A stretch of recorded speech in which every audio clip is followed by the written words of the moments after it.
Smoke Some Podcast, episode 39. It's the Visionary Mind.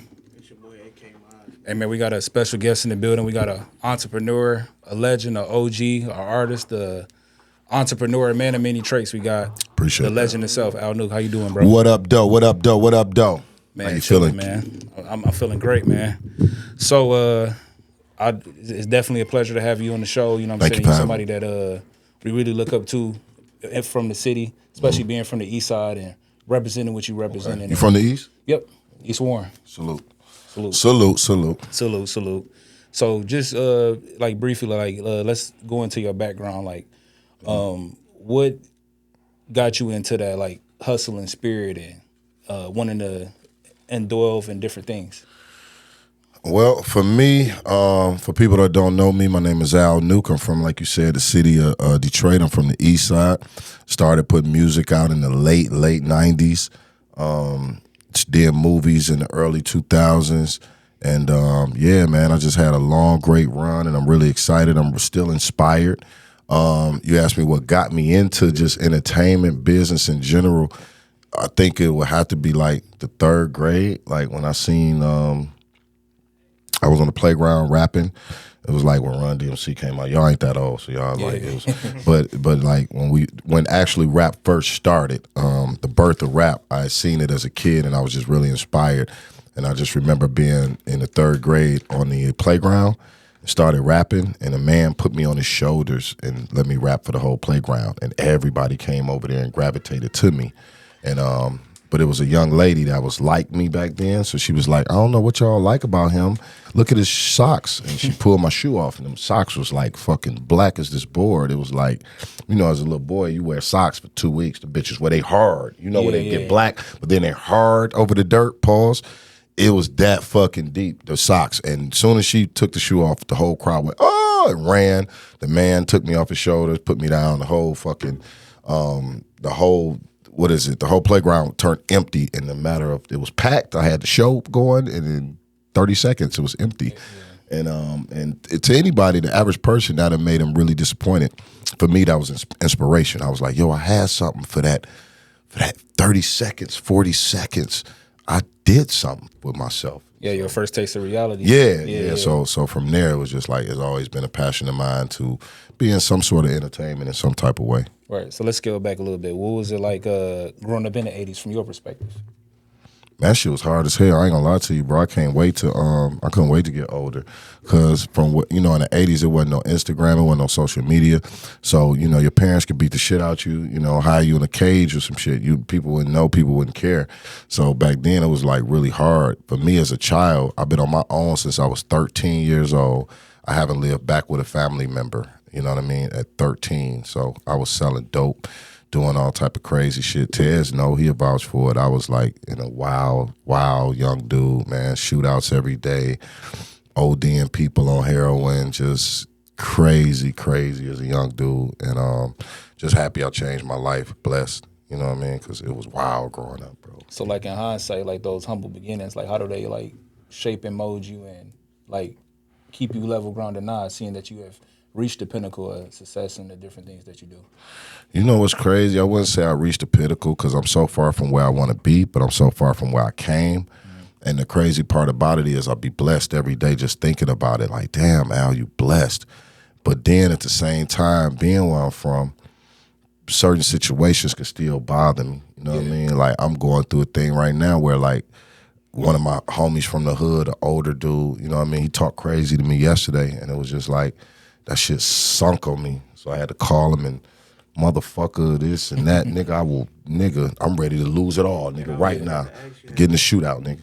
How hard was it from you to transition from who you was to who you are now? Like, did you still be like you just said, you just went through that. How do you stop from going all the way there? To be honest with you, bro, is like, I can't stop it. I try to stop it, and God is so good because God continue to, when I go crazy, God say, this nigga tripping again. Boom. Right. You know what I mean? He'll take me back down. He'll take me out of that situation, man. It's like, because I live in Atlanta now, and I've been out there for like 14 years, so I didn't have situations in Atlanta. You know what I mean? Where it's like, motherfucker, gotta go. take me out of it. You know what I mean? And then I just be blessed to be like, thank you, God. Because for me, when you asked me to what happened was with me, what made me say, let me just change, was that, and I love to tell people this quick story, but I went to jail for attempted murder. I shot somebody broad daylight over there in my hood, and I was on the run for a year. So I went to court. When I went to court, I got a bond. I got out on bond. I started going to court. The guy shot. He came to court. He did some bullshit in the court where they locked me back up. He blew a kiss at me as they was walking me back, and he went, yeah. You know what I mean? Like on some coach, because he stood up and was like, Your Honor, we're still in shootouts every day. He just shot at me yesterday. Judge, like, what? You on bond? Oh, revoke this bond. Boom. Took me to the back. And that'll make a real man cry. You know what I mean? That'll make a thug cry, bro. Because it's like, damn, bro. I'm going to jail for attempted murder. I'm in this bitch. I got a bond. I'm trying to fight it. And this bitch ass nigga, he's shooting at me. I'm shooting at him. But then soon we go to court, you gonna stand up like you. Oh, Your Honor, he just shot at me yesterday. So, they took me back in the back, and I cried. And I cried all night, like, God, what's up? You know what I mean? Why would you, I changed. Because, when a man be locked up, well, let me rewind. When I went to jail back again, I stayed for a few months. And during that time, I was praying a lot. You know what I mean? And as I was praying, I had a court date coming up. So I thought, like, how every nigga do, I'm praying, bro, I'm going to get out this time because I prayed. Did all that shit, man. Yeah. Man, I went there and the lady was like, hey, man, take this nigga back to the back real quick. So it made me not understand God. Right. You know what I mean? Because I'm like, damn, God, now I've been loyal, I've been praying, bro. How you going? What type of time you on? Yeah. But I never forget, I went to sleep and I had 3 real dreams. That same day I went to court, I had 3 dreams. The first dream was, it was my grandma. She had some crack in her hand. I mean, I had some crack. I was running out the house with an E or something. My grandma had just died, and she looked at me. She was like, what is that? And I looked at her, and I was like, this crack. And she was like, son, one day you're going to stop this. And I just looked at her, and I just ran out the house. You know what I mean? But when I woke up, I seen the dream vividly, and I prayed, like, God, that ain't me no more. Like, that, I don't want to sell dope no more. I don't want to do that. I'm praying and shit, crying and shit. Went back to sleep. My sister came in my dream, arguing with me. She dead now. In the dream, I smacked her, kicked her while she was down. She had Tourette's syndrome, and I kicked her in her back. And she was crying and shit. And I woke up like, God, like, that ain't me no more, because I did that in real life. Yeah. And I was like, yo, that ain't me no more, God. No. Like, and I was crying. And the last dream was my mother came to me, and she was in a shirt, naked. And she was like, yo, you want to fuck, don't you? And I was like, what the fuck is going on in this shit? My mother. And for some weird reason, I was getting horny. Like, I'm like, what the fuck?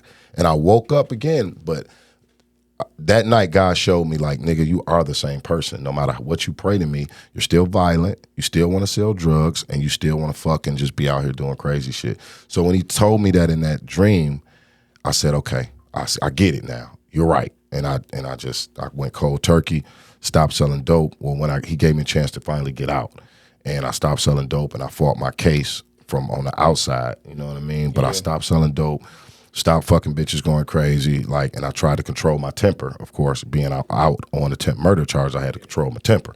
Right. So I did that, and it changed me, man. And this crazy part about it is when I got out, I got tight, so I was trying to sell some dope again. As soon as I tried to sell some dope, feds came. Boom, boom. I was like, oh, shit. Yeah, and it's even to right now, if I get violent, some shit happening here where I get violent and do some shit, it will go times 10. Like, it will happen. It will, you know what I mean? The damage would be times 10. Like, wait a minute, I wasn't even planning on that. Like, I didn't plan on hitting you and then you swing on me, but then you shoot me, or I shoot. Like, it happens times 10.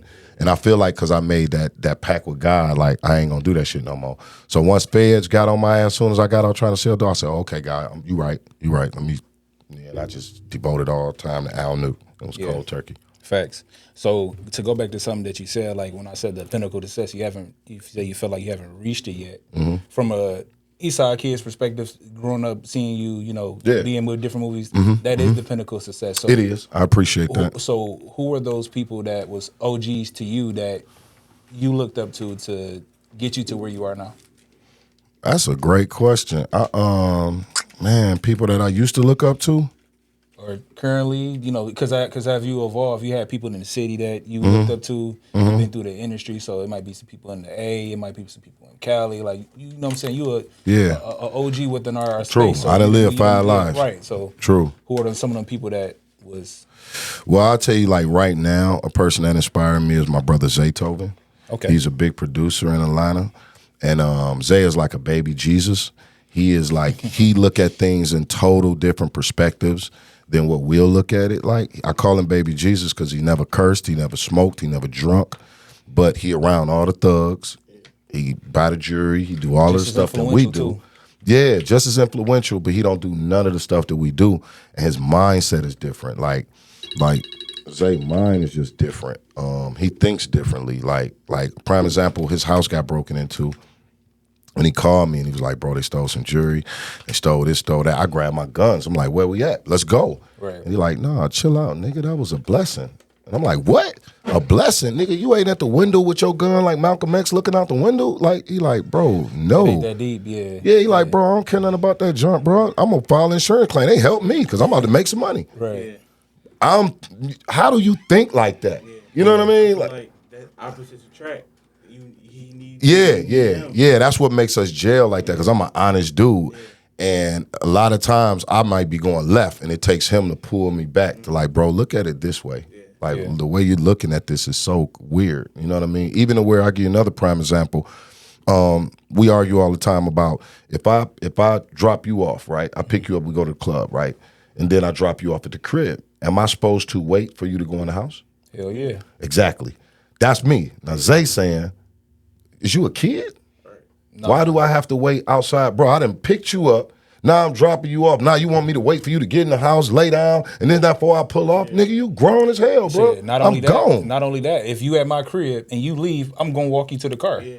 If you at a function, you at a party, I got to walk you to the car. Crib, I'm going to wait for you to watch you. That's a fucked up mentality that we have, y'all. I'm not going to lie to you. But as men, we already kind of are protective. So it's like that thin line between am I doing too much or am I just being like a good homie type When shit. They broke that down to me, like all in the line, I deal with all of the successful people. Like Sean Garrett, and Zay was arguing about the same thing about 2 weeks ago. And they were saying the same thing, like, bro, you're crazy. I done picked you up, I done dropped you off. Now you want to sit here and for me to wait to get you, for you to walk in. You're not a kid, you're grown. Nigga, I want to go home. It's time for me to go. And then I'm like, well, nah, bro, because from where I'm from in the D, if you did that, I feel like you set me up. You trying to set me up, bro, because somebody might come out the bushes. Now, you know what they saying? Well, bro, I don't want to come pick you up no more. Who looking for you? Because somebody looking for you, bro. Now, I don't even want you in my car no more, bro. No. Don't get in my car if somebody looking for you, bro, because I don't. That's how it should be happening. Yeah, so their mentality is like totally different. I feel like we've been programmed. Yeah, we've been pre-programmed, bro, to like believe a certain thing. Even when we following each other, it's like we got to follow each other when we go to the club. We got to be behind each other.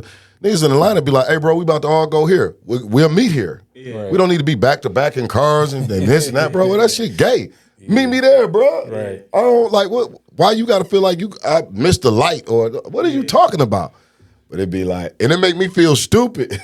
Nah, I mean, because look at the old days with the tribes and different shit. Look like Africa, they moved in packs. They did. You know they did. All go one way. We going this way. Yeah. Some people was like, no, I'm going this way. You're not accounted for if you don't go the direction of your people. I agree. If you don't know them, then that's different. I agree. But yeah, but stuff like that just gives me a different perspective. Yeah. And I like those perspectives because I felt like in the D, we always got this guilt. We have an inner guilt that's just like crazy. And a lot of times it hinder us as people. You know what I mean? Because it's like what we supposed to expect or have these certain expectations from people. And everybody ain't like that. You know what I mean? Everybody don't think like that. How I said the car shit. Like, man, you supposed to stay here, nigga, and wait for me to get in. And his whole thing is, nigga, you grown as hell. Yeah, the fuck am I sitting outside waiting on you to get in the house? I want to go. Is you outside when I get home? That's like babysitting down there. And I can't say nothing about that. You know, I just be like, damn, bro, he right. But speaking of Zaytoven, like, what's your favorite beat from Zaytoven? Man, been around this man 15 years. You know, man, I done seen 2 million beats. That's no cap. But I will say this, and it still stay the beginning of time. One of my main 2 songs that I really like that Zay did, and he know it, is Brick Fair by Gucci Man. Y'all pull it up. It's a good inspirational record. It's like ever since I had Brick Fair, I never looked back there. You know what I mean? And Lamborghini that he did with Future, we was there and he did a song with him, Gucci, and Future called Lamborghini. And that bitch, like, same type of song, inspirational, get money type song. Yeah. You know what I mean? Facts. Yeah. So like with our age group, like we didn't really like feel the impact of a Big Meech who integrated Atlanta to the city. But we have you that did the same thing. So like what was it like knowing that you bridged the gap for the newer generation for between Detroit and Atlanta?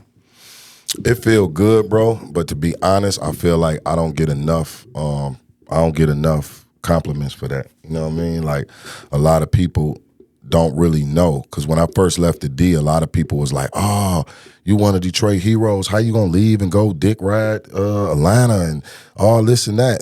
But I had a plan. I was like, I knew that Detroit. I done did everything in this bitch, from music, movies, radio, marches, and we're going in big circles. The only way to make Detroit pop is we got to get out of Detroit and bring these niggas back to our life. You know what I mean? Yeah. So I sacrificed and I went out there and I went and did that. So as soon as I went to Atlanta, my agenda was Detroit. Right. Anybody that you ask in Atlanta, they will tell you that, like, yo, this nigga Al Nuke, all he screams is Detroit. I'm tired of this nigga. Like, even Al Nuke is Detroit. Like, they synonymous with those two. Anywhere I go outside of Detroit, Atlanta, West Coast, whatever. So when I first got there, my whole agenda was Detroit. So it was weird because I seen, that's when Pay started coming up, Payroll. Yep. Payroll reached out, got him with Zay. Okay. Peasy, I didn't know who Peasy was. Somebody called me and was like, yo, Peasy, it's a new nigga Detroit, Peasy, he popping. Bro, he need to come and see you. He gonna be in Atlanta. Tell this nigga pull up at my house. You know what I mean? Because he from the east side too. Right. So it's like, bro, tell this nigga pull up at my house. Peasy pulled up at my house. We talked. I said, bro, whatever you need here in Atlanta is yours. The same way with Vezo. Pull up at my house.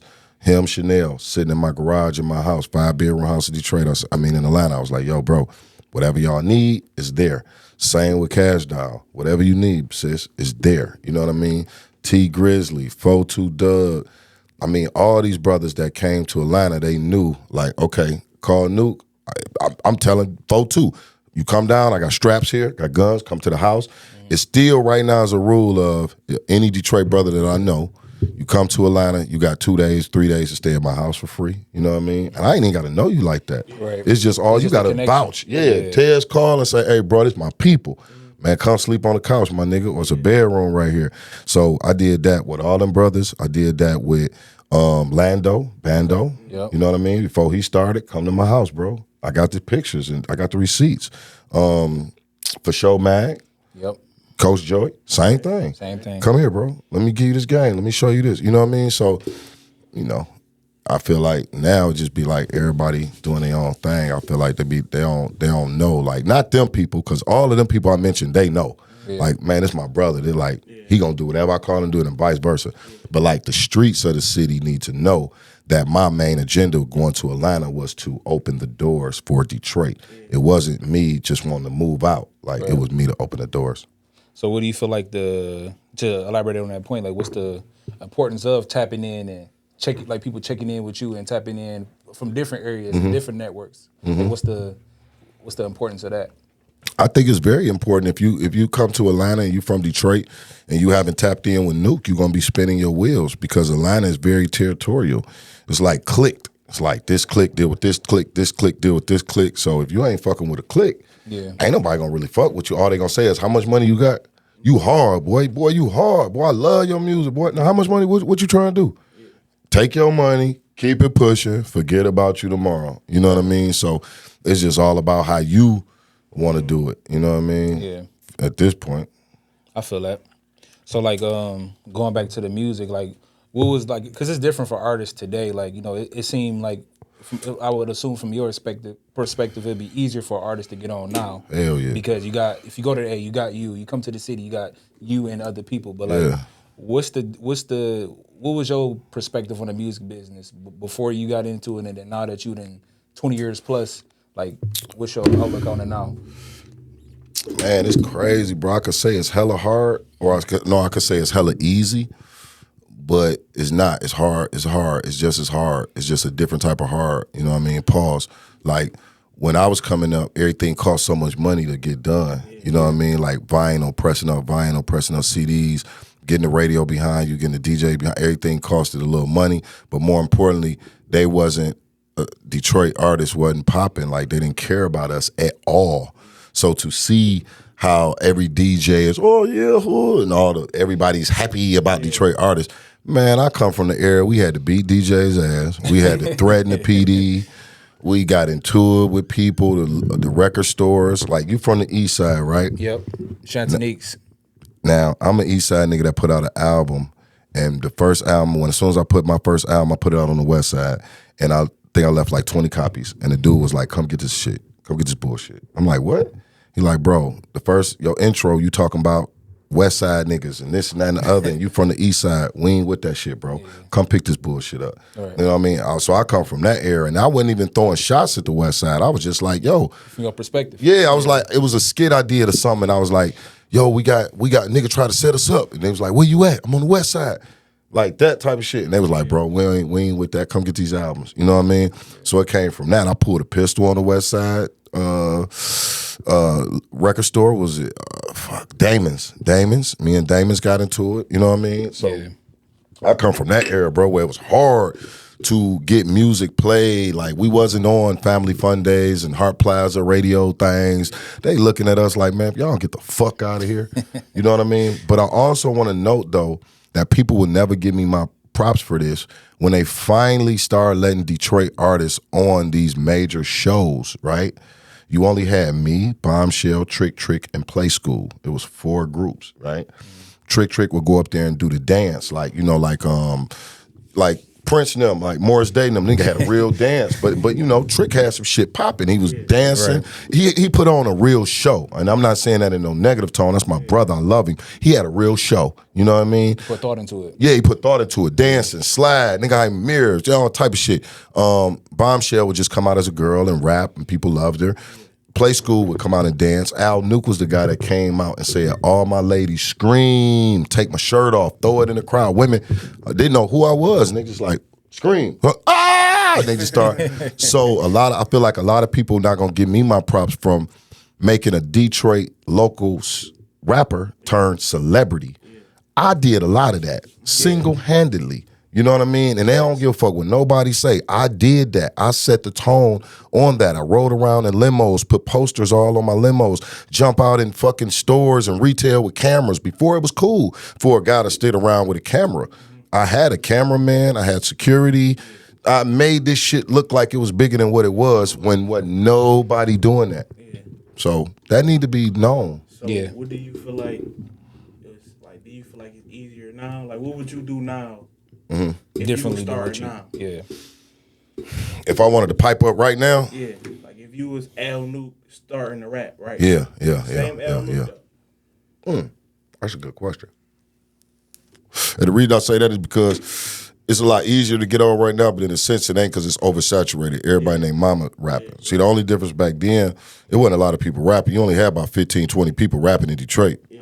So everybody knew everybody, you know what I mean?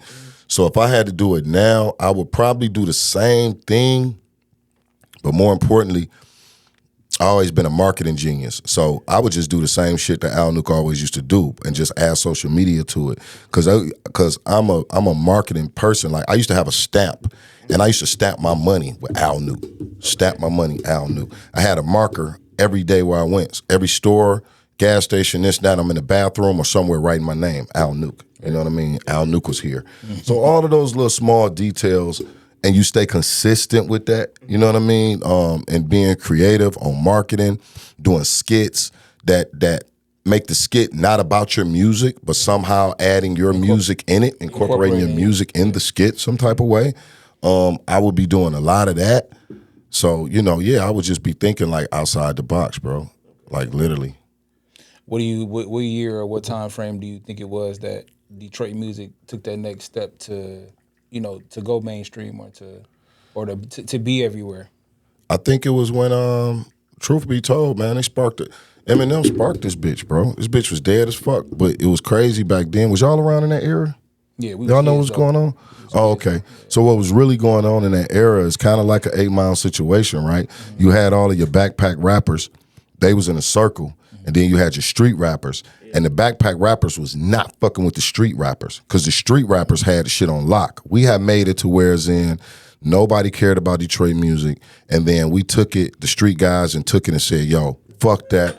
We celebrities too. Stop playing this nigga and play us. We gonna beat your ass. And a lot of this was Trick too. Trick would say, yo, Trick coming and taking niggas DJ shit if they not playing Detroit music. Not just his, but Detroit in general. He took that upon himself to help that transition. I get that, brother, all it. But we went from that to the backpack dudes being in the corner, being very quiet, like had their own little movement going on, but it was nothing really popping. The street dudes was on the radio, clubs. We was getting paid $500 a verse, $1,000 a show right here in the city. And Eminem fucked around and just went to the LA and got a deal and switched the whole shit. Yeah, he turned it all the way up. You know what I mean? Once he did that, he kind of made it like he the one, you know, open that. He opened the lane, but then he put a sand in the motherfucking, he put a line in the sand. Like, okay, this is us. Nah, y'all niggas, y'all street rap niggas, whatever. Okay, stay right here local. I'm coming to grab me, Bizarre, this nigga, that, Royce, this, that. I'm grabbing all the same backpack niggas I've been rolling with, and we're going national. So we had to sit back and watch these niggas shine and like, damn, bro, we still around this bitch. These niggas up now. You know what I mean?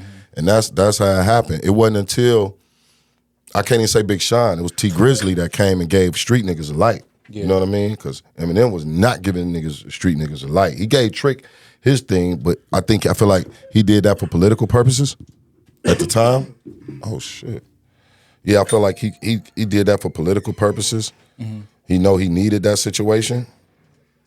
So that's why he did that. But yeah, man, they was looking at us like, whatever. It took a nigga like T Grizzly to come and get the street niggas a chance. I know T Grizzly knocked on the door, but do you feel like Dope Boys and Team Eastside and those artists that came before, even before T, like help at least get it to the door so T can knock it down? Nope, and I love them brothers, but I can't say that. All them brothers did was have the same blueprint. Who you said Team Eastside? Well, that was Cheddar Boys. Facts. When you say, who the other ones you just said? Dope Boys. Dope Boys. That was Street Lords. You know what I mean? Them niggas got the exact same blueprint of what we was doing already. So history kind of repeated itself. Yeah, that wasn't like, they ain't do nothing different. They did what they did on their generation, the same as Street Lords did in their generation. You know what I mean? The only difference was we were getting closer and closer and closer to becoming a national. It was like a bump that was just waiting to bust. You know what I mean? That's all that was. But nah, that was, you know, what them niggas was doing was the same shit we've been doing all the time. They had the blueprint. So what about T made the door open? That's what I'm saying. T went out and had to go. How did T even get signed? You remember how did T get signed? I just remember he came home, dropped one song, and the song blew up. Yeah. Right. He actually it went organically. Right. He went organically. Before he went to jail, so they already was looking for music when he got out of jail. So when he dropped first day out, it was just like a nigga had a smash on his hand. Yeah. He just had, and then even when you think about T, it happened slowly. It ain't like as soon as that song came out, he was up 3 months later, like how you see some of these artists now. It took that song 6 months for niggas to really, we had to bang our sound in niggas' heads. Cause I remember being in Atlanta, it was like, and everywhere niggas be like, man, Detroit sound ain't like that ain't it, bro. Yeah. The whole thing, the whole world feel like Detroit music was too angry. Like we ain't had no sauce on it. Yeah. No, it was all bland. Just street shit. Yeah, woo woo, just mad, bro. Like, golly, you ain't got no sauce and nothing. But I hate when people used to say that because then Chicago came and did the same thing. And they got drill music. Yeah, they got the drill music. But you know what the difference is? I think ours was real authentic. It was like, when you see a Detroit nigga rapping about Detroit shit, you know he did that shit. Yeah. Like he did. Yeah. Like you could look in his eyes. Like me, you know, being in Atlanta, the edge that was on me for 5-6 years, nobody wanted to fuck with me. Like, I ain't fuck with that nigga, bro. That nigga, like, he too aggressive, he loud. It's like, calm down, bro. Oh, I'm good. Come on. Everything was like, calm down. And I ain't even wild. It's like, bro, this just me. I'm just talking. Like, bro, no, just chill, bro. You too. You know, like, nigga, what the fuck is you talking about? Yeah. I'm being an average, regular Detroit nigga. Right. But that's too much. You know what I mean? The world is scared of Detroit and New York niggas. Facts. Them two niggas right there, They like, because we have an agenda. They feel like we're an aggressive with an agenda. Yeah. You know? I agree. Yeah. So like, you know, the city been known, we didn't talk about the music, the city been known for music, the street shit, but now with Tubi out now, you know, we known for movies, and you was one of the cornerstones for that too. Like, we all know about the movie that you had with Zay and all the movies that you do now. So like, you pioneered that too. So what was it? What was the flip to go from music to movies and the progression that is in the city now? Right. Well, like the movies that I did with Zay, Birds of a Feather, right? I did 2 of them before I even went to Atlanta. 17,000 Block. That was the first movie in Detroit, independent, done by a rapper, paid for by a street nigga, really shot the right way, right cover, and got it distributed. We sold, I think, 300,000. No, I forgot what we sold of that one. But that was the first real physical Detroit movie, you know what I mean, where you could see from top to bottom. It was shot right, edited right, everything. And even before that, we did Street Life. If a lot of people don't know, me and my man Donnie, shout out my brother Donnie, we did a joint called Street Life where Trick versus Trick Daddy. Trick beat Trick Daddy ass in the joint. We showed a lot of Detroit stuff where people was ODing, all my street shit. Like, I put all my dope fiends on there shooting up dope and niggas getting beat up and all type of crazy shit because it was called Street Life. And we put that out in 2003, I think. Like, So that was more like reality TV type. yeah, it was like reality TV back then. It was the first street documentary. It was like a real documentary about real shit. Nigga shooting dope right there in his veins, nigga, and shooting the dope in his veins, and then doing the needle and putting water in the needle to clean his needle, and then squirting that in his mouth just to get it extra high. You know what I mean? That was my dope thing. You know what I mean? Shit. And yeah, that shit was wild, nigga. Yeah, man, I had a nigga shooting down there in his dick, man, on the shot. Pause. Nigga shooting raw. Damn near in the vein that go to his dick, man. We had him, pause, on TV, you know, in the documentary doing that. And truth be told, a lot of the people in that documentary end up dying, going to Fed, because we ain't know. We couldn't show that shit. We ain't know. We just putting real street shit on TV. We ain't know. We had a woman on there that was a pimp, you know, that had real trick people. That bitch went to jail off that motherfucker, man. So it was like, we ain't know, bro. Like, Yeah. that was 2003. Like, we ain't know we couldn't put that shit on TV. A nigga smoking crack for real. A nigga ODing for real. So back then, was y'all like selling the CDs or y'all was like putting it out on? Man, the crazy part is, man, we shrink wrapped the van. That's what I'm saying. It's like we gave niggas the blueprint back then. I would challenge any nigga that say we didn't give them the blueprint. You know what I mean? We literally rolled through the hoods in Detroit and filmed niggas, created a situation, went home, edited that shit for like 2 months, went and got a van, big conversion van, shrink wrapped that whole van with jewelry and ice and shit and the cover of the movie. And we rode around and promoted with posters, signing posters, and gave the movie out, and we sold DVDs, you know what I mean, long story short. But that was the one where, man, we probably sold 10,000 DVDs throughout Detroit. And then I think it was that one that sold 300,000 when we went to the distributor. I went and got us a deal with Z9. I think we sold 300,000 at that point. Yeah. So that was just like made you want to keep doing it? Yeah, that's what made me want to keep doing it. Like, I wanted to keep doing it with my brother Donnie, but you know how the street shit go, man. We had a street person invested in it. They wanted all their money back. After so long, shit started getting, you know, dry. We ain't really know how to go and start shooting another one. We was trying to press that bitch for 2-3 years. And, you know, just me and him kind of split ways. And I was just like, damn, what I'm going to do? But that was a blessing for me at that time because I met a brother by the name of Baby Ray, who's a big promoter here.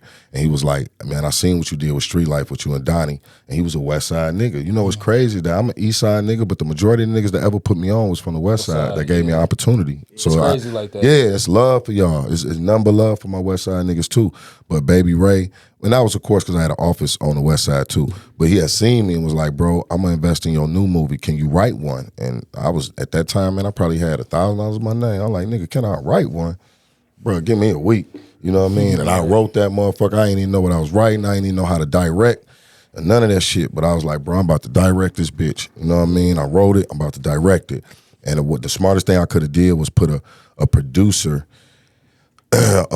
on the crew that actually produced it that knew how to make real movies. Her name was Nicole Sylvester. Okay. So she would be the one like, hold on, Al, do it like this. Stop smoking weed on set. Like, this is not a game. It's not a party. This is not a joke. Because, you know, back then, it's like I thought I could do whatever. I thought I was invincible. I'm on set smoking, disrespectful. Y'all shut the fuck up. Street niggas pulling up. I'm selling dope on the set. Right. Nigga pulling up for 100 grams. This nigga pulling up for 2 O's. And the white people just looking like, what is we? What are we doing here? like what's going on for real? Yeah. And it got to a point where I was smoking. And the white cameraman came, Will Eichler. He went to the producer and was like, I quit because this nigga smoking weed. He just going too crazy, and I'm getting weed in my hair follicles, and I am about to potentially be a federal agent. And he told her that, and you know, instead of me listening, I went off. What the fuck? I do what I want to do. Yeah, fuck him. He can get the fuck on. We paying him. Fuck him. Right. You know what I mean? I'm thinking what I can do. And that's when I first understood the business of films, because when he did that, I didn't know film people stick together. So it's like his man quit, then his other man quit, and then them 3 niggas quit. Now 4 other niggas over here quit. So now I only had about maybe 3-4 people still ready. Yeah, that's how niggas get blackballed too in the film shit too. Yeah, and when they did that, then it got to the producer lady I'm talking about, and she's like, oh, motherfucker. Now she's on my head, like, you fucking the money up. So then I had to go to the street nigga, Baby Ray, who like, motherfucker, we kill niggas for this type of shit. Right. You know how much money I got involved in this? So it was like, okay, let me get grown. I had to go humble myself, apologize to the white boy. All of them came in. I'm on my knees. Please, y'all, I apologize. It'll never happen again. I didn't realize it. But yeah, I had to do that. And ever since then, I took film very serious after that. So to take a step back, is that movie still, like, people can go watch that movie? Is it still available somewhere? The crazy part is about to be re-released on Tubi. Baby Ray about to put the thing out on Tubi. It's called 17,000 Block. It was about the heroin game. It was about a street dude who robbed his uncle. And he turned up to start selling dope, a lot of dope in his neighborhood and shit. And it was kind of like loosely based around my life about the dope part. I never been a robbing nigga, so that part was kind of like just writing some shit. But the dope part, I knew everything about. You know what I mean? So what was that next step up with the continuous movies afterwards? Because then you did the movie with a couple movies with Zay. And it got bigger and better every time since then. I didn't do another movie for a while after 17,000 Block. I started Nuke At Night, which is you know, a TV show. We did that for 5 years here. #1 show. You know what I mean? A lot of people hit me about it and tell me about it. I was ahead of my time at that time because we were creating skits. You know what I mean? We were doing I was kind of mimicking David Chappelle show. So it was like kind of like, but a street Dave Chappelle. And we did that for like 5 years, but made it a video show. You know, put all local videos, artist videos. I put it on my show. And then in between there, I have, you know, interviews and content and just different type of stuff. But we did that for 5 years. That's what made me not do any more movies. But then I got to a point where I was like, I done did every single thing I possibly can in the D, and I'm still going in circles. I can't, you know, can't come up. Because Detroit, I didn't know. I'm just be honest. I didn't know Detroit was going to blow. It looked very dim, 2008, 2009. You know what I mean? The shit was looking like, bro. Yeah. It's cool, but we still doing circles. Everybody still doing circles. Eminem gone, doing what the fuck Eminem wanted to do. Right. He ain't trying to, you know what I mean? So I didn't feel it. And I was getting ready to have another baby. And that's why I moved to Atlanta, because I was like, man, I'm about to have another baby. I'm about to have a child. Man, bro, I'm going to be grown as hell by the time this child be 5. I really ain't going to be able to make it. You know what I mean? And in Detroit ain't looking like it's popping. Let me go down here to Atlanta, because I know Zaytoven. I've been around him. I'm just going to go down there and be an intern and try to, you know, work my wiggle, bro. Like, see what I could do, because I'm going circles in Detroit. And it's crazy because I went to Atlanta and I was around every artist you could think of that blew. I've been around these brothers. They know me. You know what I mean? Like, I could show you Metro Bo. I'm talking to Metro the other day, and I was asking him, like, bro, give me some tickets for Saturday at the joint. And because him and Future on tour, they doing this big-ass tour or whatever. But all of these dudes, from Dolph to Migos, Gucci, Future, all of these dudes was like how we is. I'm smoking weed with these niggas. You know what I mean? And I seen these niggas blow. And all at the same time while I'm seeing these niggas blow, Zay my man, but I'm still, my binoculars is on the D. So I'm like, wait a minute, the D is What the fuck is really going on? Yeah. T Grizzly that light a fire in this bitch. Yeah. And before you know it, boom, we up. So it put me in a weird but middle space. It just put me in a space where, okay, all you could be is a vessel, bro. Like, be a vessel for the D, because you ain't about to move back to that motherfucker right now. You know what I mean? You deep in with Zaytoven. You was manager. You move around crazy the way you moving, but your heart might be in the D. But nigga, you see what you doing right here. Yeah. You see how close you is to the same people that I used to call in Detroit begging for an opportunity, like Kevin Loud that said Def Jam, L.A. Reid, you know, Sylvia Rome, and they're like, these was the big people. Big wig. Man, motherfuckers on my phone now, bro. You know what I mean? Like, these niggas on my phone. Like, so they call me sometimes. Yeah, Al, we wanted to see. So I was in that space, but it's like, I'm caring about the D. Like, damn. T Grizzly got this bitch on fire. Now this little bitch try me, she popping, this and that popping. So I'm telling Zay every day, bro, Detroit. So that's what made him be like, okay, well, I'm gonna work with him, bro. Like, whoever down here, you know what I mean? If they come down here, I'm gonna work with them. You know what I mean? It was that tip.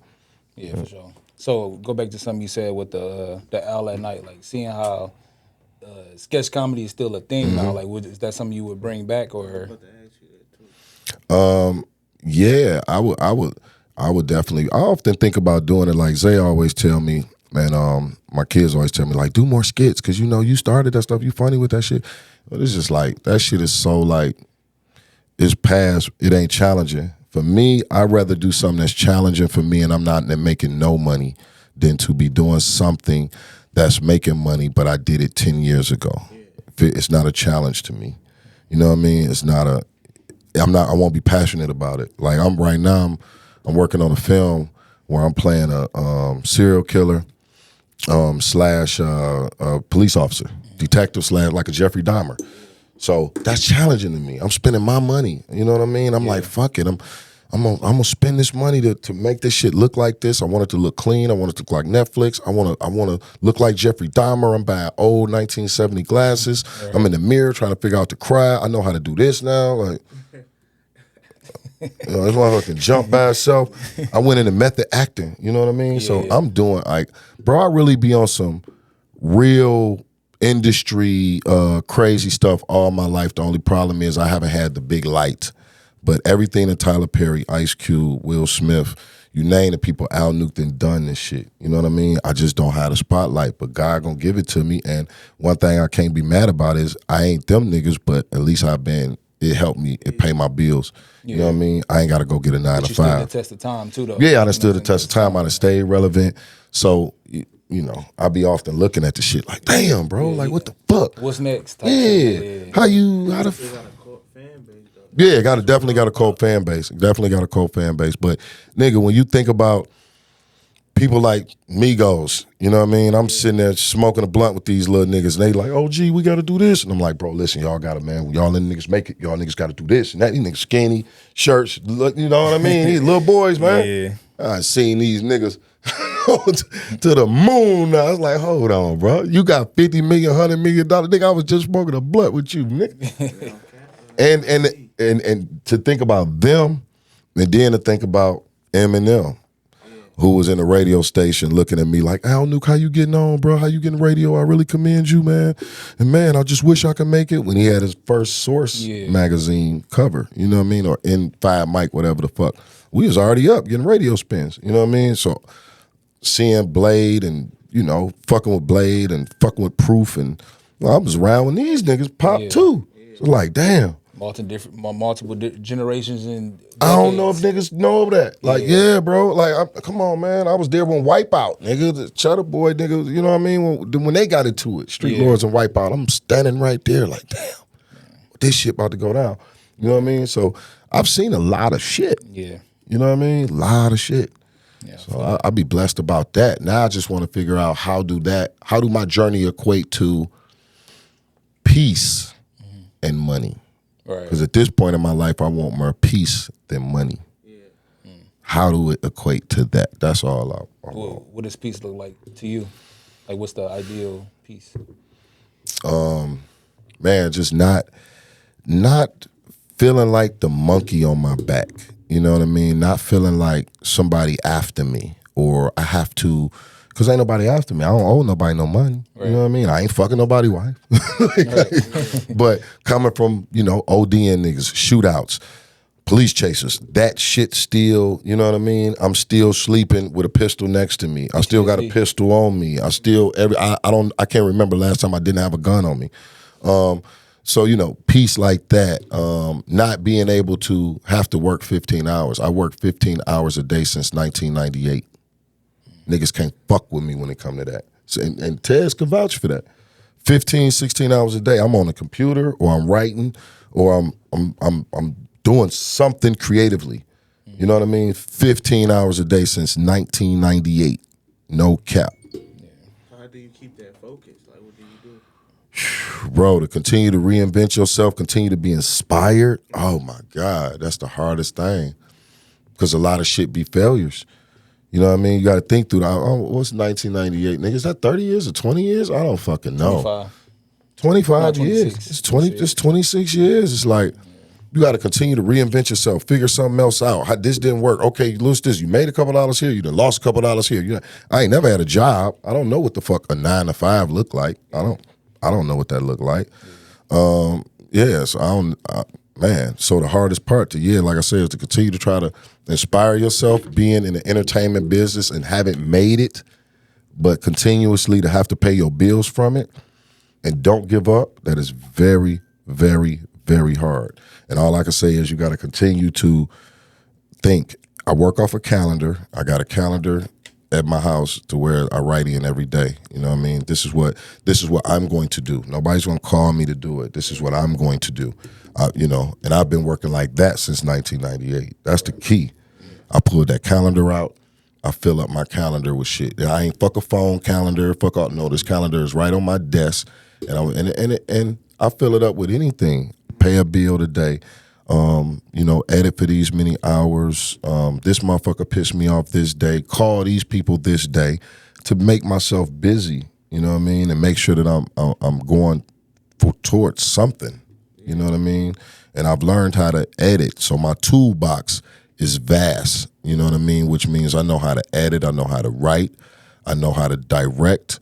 I know a little bit of everything in the entertainment business. You know what I mean? I know how to record studio. You know what I mean? I'm record myself. I got a studio at home.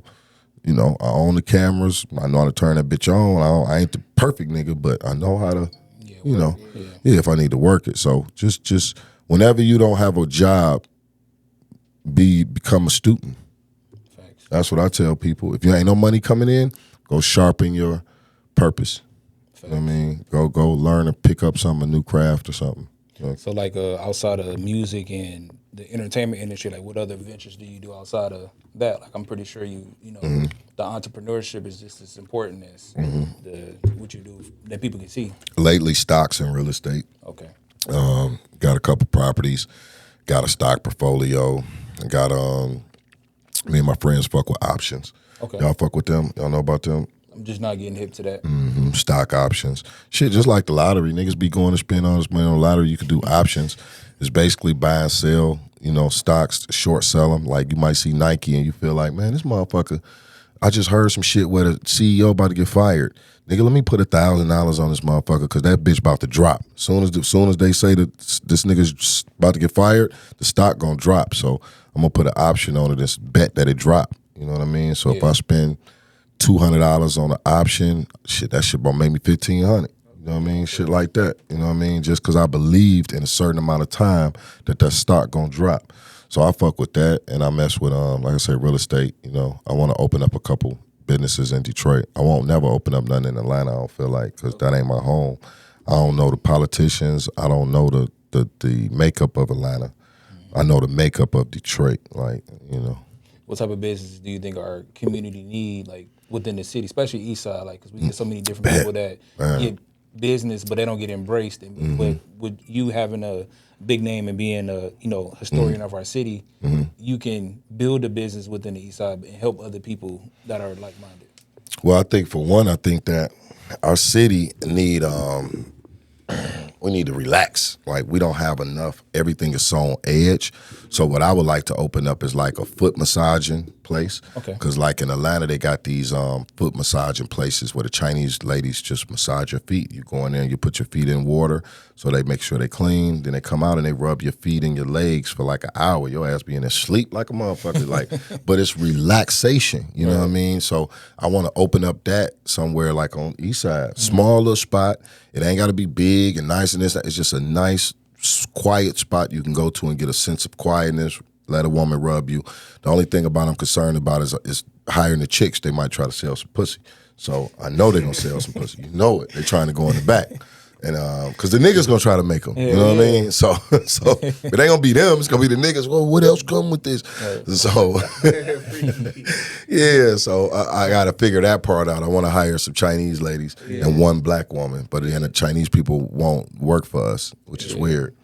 You know what I mean? They had that cultural integrity. Like, they don't want to be beneath anybody. I feel like that's something we lacking in our communities. Like, we'll let anybody come put a business in our section, and then complain about them getting the benefits of being in our section because we patronizing the business. Yeah, all we do is spend. We're consumer based, and that's why I feel like Kamala can't win. You know, I like the lady, but Kamala ain't about to win no fucking election. Like, that shit is over with. Like, it's not. So you feel like she's not more business oriented? Man, it's gonna be the number. When y'all see the numbers, Al Nuke predicted it's gonna be the worst. Like how the numbers was last year or last 4 years, it was like close. Anybody could have won. Nigga, Kamala gonna be down here, bro. Trump gonna be like over this motherfucker like this. Yeah. You know what I mean? And reason being is because we can't accept a black woman in office right now. You know what I mean?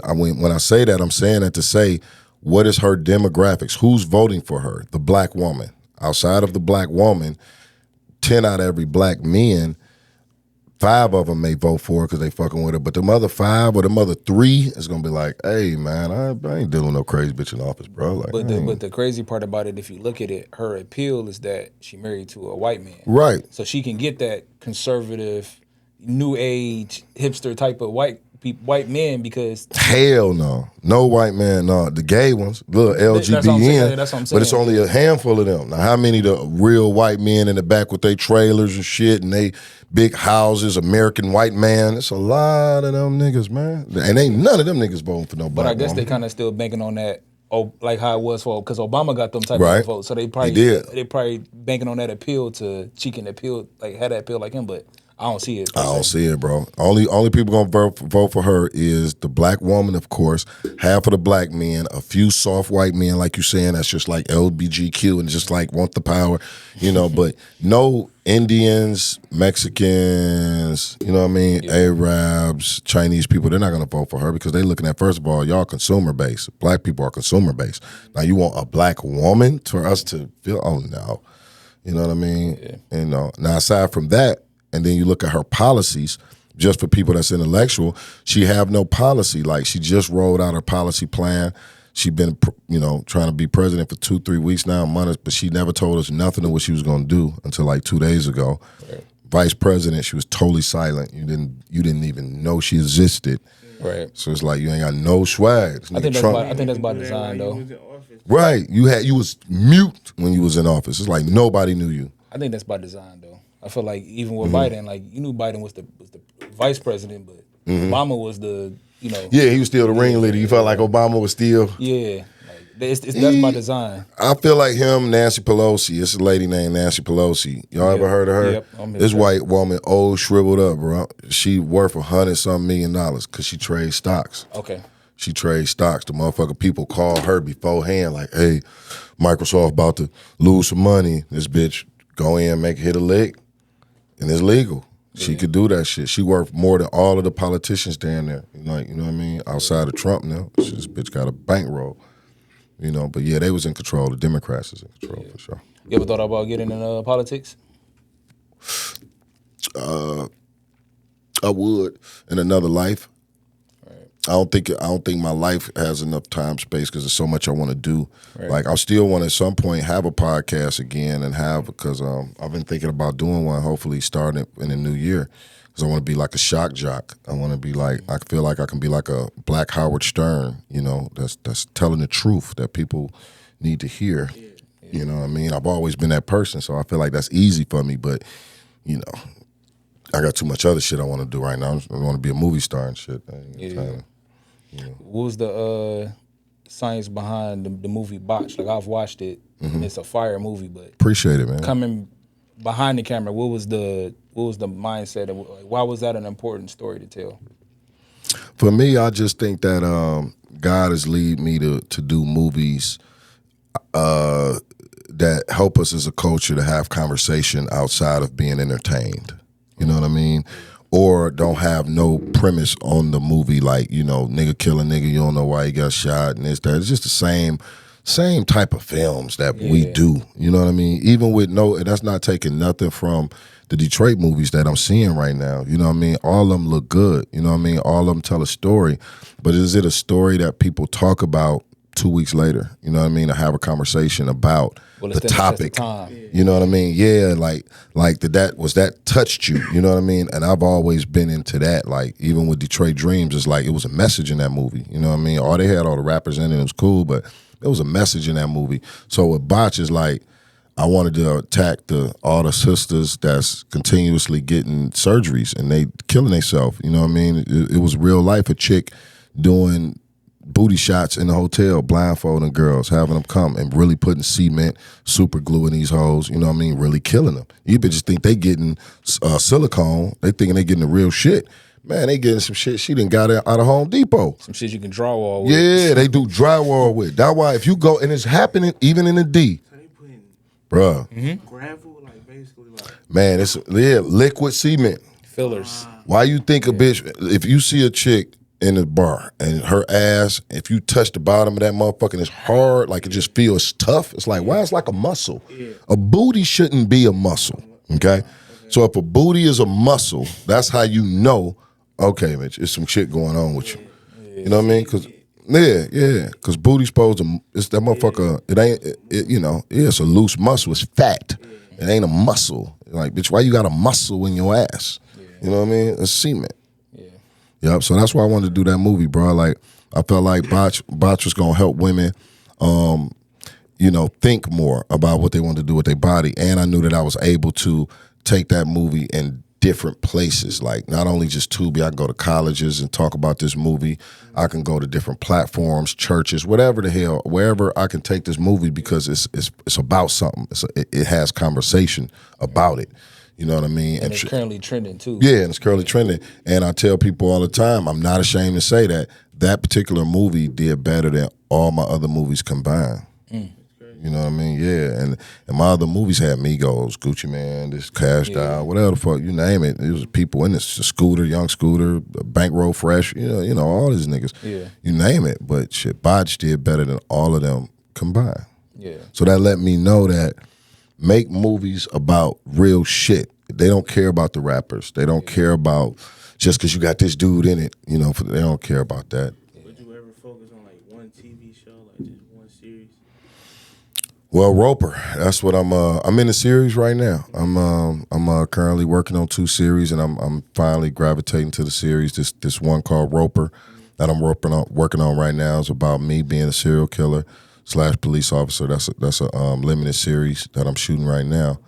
As soon as I get back, we going back into production. I'm excited. We got the first episode done, and it looks really good. I can show y'all a clip of it. It looks real good. Like, how do you get into those roles? Like, do you have to like go to like different classes, or you can get into them like by yourself? I get into it by myself, but it's hard, bro. It's method acting, so it's like I got to become this nigga. Like, so like I was saying, I was watching a lot of psycho killers, documentaries, like real. I know about a few niggas, the 1960s, this Boston Strangler, and what he do, and what was his thoughts, what was his thinking. Jeffrey Dahmer, of course, watched a lot of his stuff. A lot of the serial killers, I had to watch a lot of their stuff because this dude Roper, he takes women and he kills women. So I had to find that. So I was getting into it with my bitch, all type of shit. She like, yo, snap out of it. What's up, my nigga? Like, what's up? Like, I'm like, It was one of them type of moves, bro. It's like the crew on set, they're like, oh, is you Roper right now, bro? Like, chill out, because they was catching chills on the set. And all I did was, grab the emotions from Detroit, the shootouts, the ODing, my sister dying, my mama dying, and this motherfucker making me mad, and that's what the jumping of the thing and just the whole, that mixed with all of the stuff I watched, turned me into that shit. So y'all gonna like it because it's something y'all ain't never seen from me ever. Like, okay, like this nigga tripping. Like, yeah. So what other projects and what's some new stuff we should be looking forward to coming up? For me, for Al Nuke right now, definitely Roper, the new TV series. It's gonna be dropping hopefully the first episode of Halloween. Hopefully if we can be scheduled. Then I got another series coming called The Black Mob. That's heavy. That's like a power and like on steroids. You know what I mean? It's gonna be real authentic. And I got a book getting ready to come out called A to Z Filmmaking. Working on that. Me and Zay, we on tour with these colleges. We do college shows. I do that shit on the weekend with Zay and these like sororities, white boys that just want to pay to hear some black music, and we turn up and go fucking crazy, insane with their ass. We back on the road with that shit. So I'm just continuously shooting the ball, man. I'm just shooting the ball. Definitely.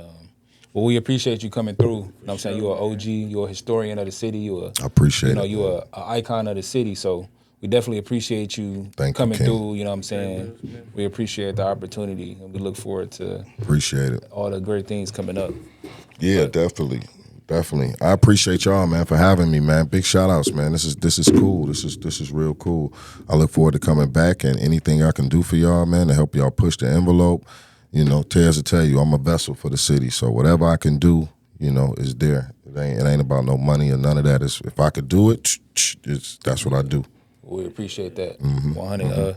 Well, it's been episode 39 of the Smoke Some Podcast, The Visionary Mind. With AK Minds, man. We out.